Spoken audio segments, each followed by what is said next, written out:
हमारे बीच जो शख्सियत हमारे बीच बैठी हुई है, वो जो मोटिवेशनल स्पीकर के नाम से जाने जाते हैं संजीव जी, वो कुछ बातें आपके सामने रखेंगे ताकि आप ये समझ पाएं और हम लोग समझ पाएं कि बच्चों के लिए वह कौन कौन सी चीज़ें हैं जो आवश्यक होती हैं बच्चों के बेटरमेंट के लिए। इसी के संदर्भ में वो एक मोटिवेशनल स्पीच, चूँकि उनका ये प्रोफेशन ही है कि वो मोटिवेशनल स्पीकर हैं, तो वो जो बातें करेंगे वो मोटिवेट के लिए करेंगे। आप सबों से हम आग्रह करते हैं कि एक बार जोरदार तालियों से उनका हौसला अफजाई किया जाए और उनका स्वागत किया जाए। और इसी बीच अब हम आमंत्रित करेंगे अपने मोटिवेटर संजीव जी को। जी सर। Good morning everyone.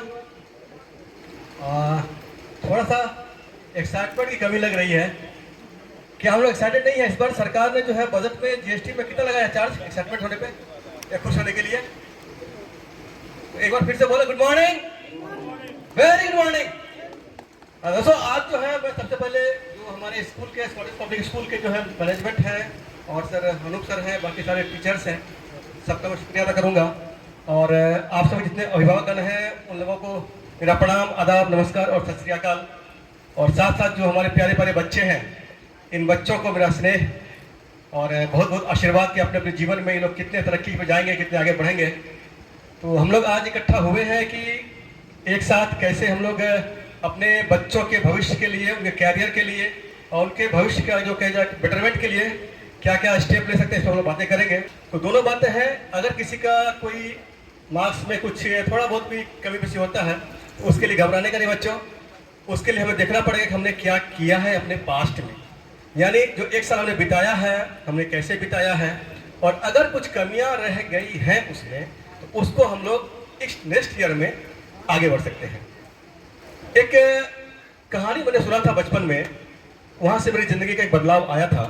एक बार कोई राजा थे और राजा जो है जंगल में गए हैं अपने मंत्री और बाकी लोग के साथ शिकार करने के लिए, और किसी कारण से उस राजा का अंगूठा कट जाता है। तो राजा बहुत घबरा गया, भाई क्या हो गया, ऐसा क्यों हो गया? तो मंत्री ने उसे बोला कि राजा साहब घबराइए नहीं, जो होता है ना वो अच्छे के लिए होता है। राजा तो गुस्सा में आ गए, ये मंत्री पागल है, मेरा ही खाता है और मुझे कहता है, मुझे ज्ञान दे रहा है कि जो होता है अच्छे के लिए होता है, ये कैसे हो सकता है? इस मंत्री को ले जाओ और कारागार में डाल दो।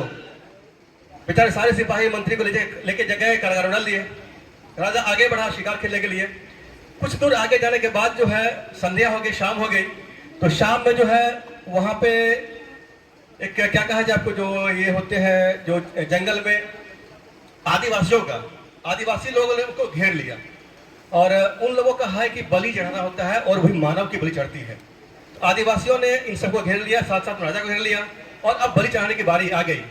उनमें से एक बंदा बोलता है कि जो भी उनके आदिवासी के जो मतलब किंग थे, जो भी उनके राजा थे, कि भाई ये जो है ये बंदा जो राजा है इसका तो अंगूठा कटा हुआ है, ये अपंग है, अब इसका जो है हम लोग बलि नहीं कर सकते हैं, इसलिए इसको छोड़ना पड़ेगा।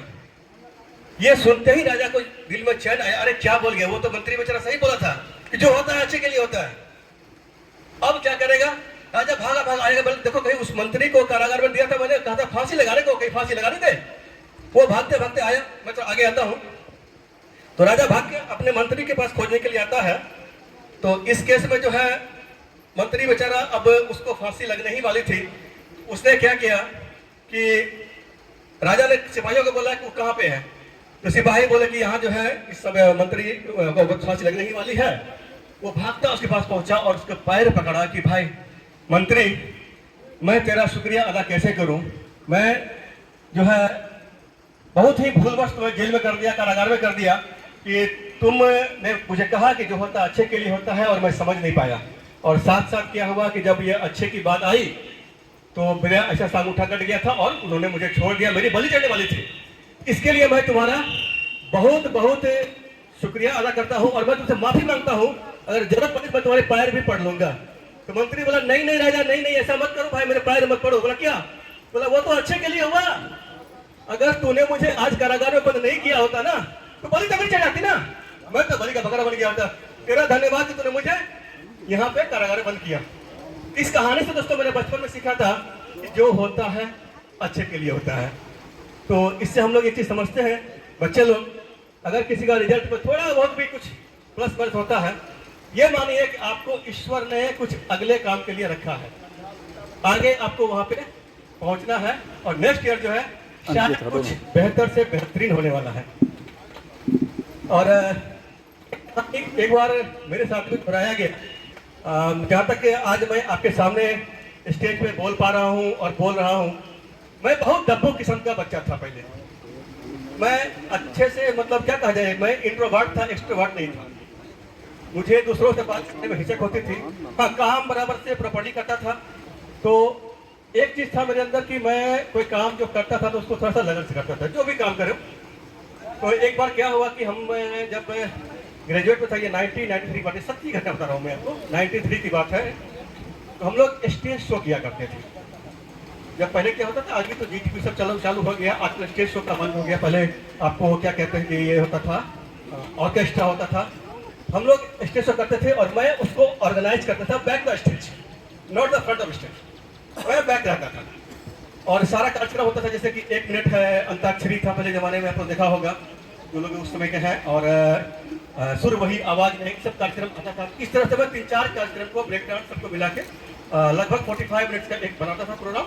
और 4-5 प्रोग्राम हम लोग 4-5 घंटे में, 6 बजे शुरू हुआ शाम में और 10 बजे तक, 11 बजे तक हम लोग तो फिनिश करते थे।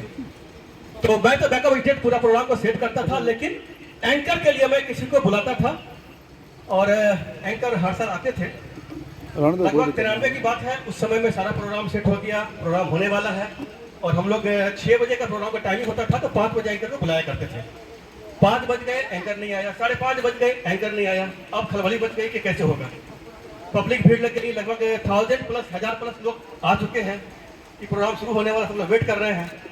अब उस समय की बात देखिए कि हम लोग के पास बाइक नहीं होती, साइकिल होती थी।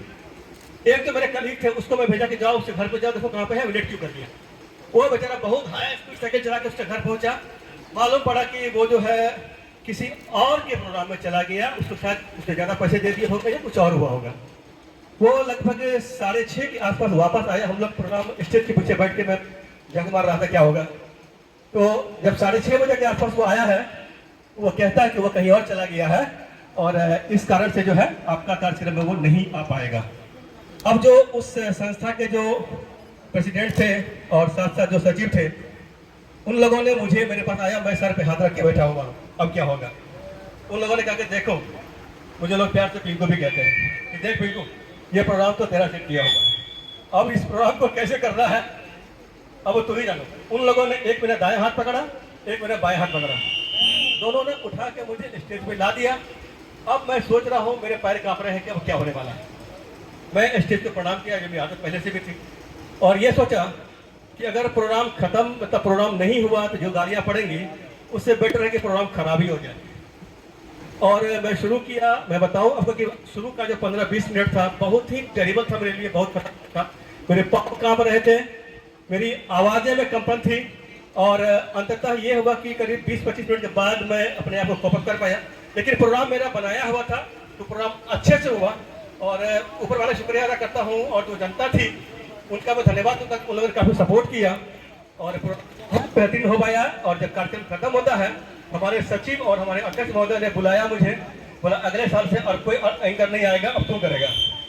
तो दोस्तों वो जो समय आया था जिस समय कि वो कह रहा था कि एंकर आज चला गया है और कार्यक्रम में शायद नहीं हो पाएगी, मैं घबराया और परेशान था।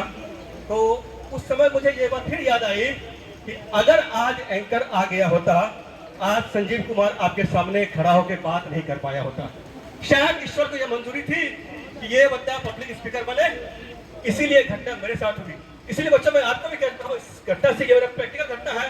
एक तो स्टोरी थी, एक प्रैक्टिकल है कि अगर किसी का भी रिजल्ट में कुछ भी कमी बेसी है तो कहीं घबराने की बात नहीं है। नेक्स्ट ईयर उसको हम लोग बेटर से बेटर करेंगे और जो भी अच्छा हो सकता है उसके आगे काम करेंगे हम लोग, ताकि हम लोग का फ्यूचर बनाना है। आगे जो हमारा 20-25 साल के बाद जो हमें सक्सेस प्राप्त करना है उसके लिए काम करना है।